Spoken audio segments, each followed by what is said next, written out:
ABC ન્યૂઝમાં આપનું સ્વાગત છે। પ્રજાના સ્વાસ્થ્ય સાથે બેદરકારી નહીં ચાલે, આરોગ્ય મંત્રી પ્રફુલ્લ પાનસરિયાની રાજ્યના નાગરિકોને શુદ્ધ અને ગુણવત્તાયુક્ત ખાદ્ય પદાર્થો મળી રહે તે માટે ખોરાક અને ઔષધ નિયમન તંત્ર દ્વારા સમગ્ર રાજ્યમાં બનાવટી ડેરી એનાલોગ્સ એટલે કે ચીઝ એનાલોગ અને પનીર એનાલોગ સામે સઘન તપાસ અને દરોડાની કાર્યવાહી હાથ ધરવામાં આવશે।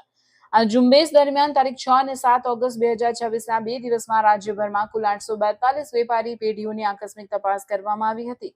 તપાસ દરમિયાન આરોગ્ય માટે હાનિકારક અને ભેળસેળ યુક્ત હોવાનું જણાવેલ કુલ 1705 કિલોગ્રામ પનીર અને ચીઝ એનાલોગ્સ જેની અંદાજિત કિંમત 5.28 લાખ છે તે જપ્ત કરી સ્થળ પર જ નાશ કરવામાં આવ્યો।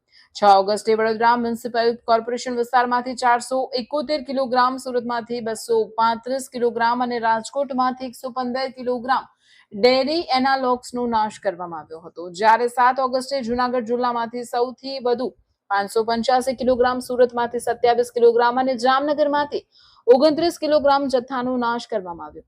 આરોગ્ય મંત્રી પ્રફુલ્લ પાનસરિયાએ હોટેલ, રેસ્ટોરન્ટ અને વેપારીઓને માત્ર શુદ્ધ અને પ્રમાણિત ખાદ્ય સામગ્રીનો જ ઉપયોગ કરવા સરળ સૂચના આપી છે। તેમણે જણાવ્યું કે નાગરિકોના સ્વાસ્થ્ય સાથે છેડા કરનાર ભેળસેળિયા વેપારીઓ સામે રાજ્ય સરકાર ઝીરો ટોલરન્સની નીતિ અપનાવી રહી છે।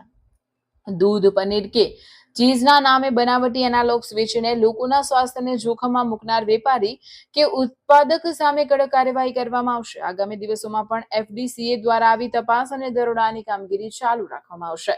રિપોર્ટર પ્રવીણભાઈ પંચાલ।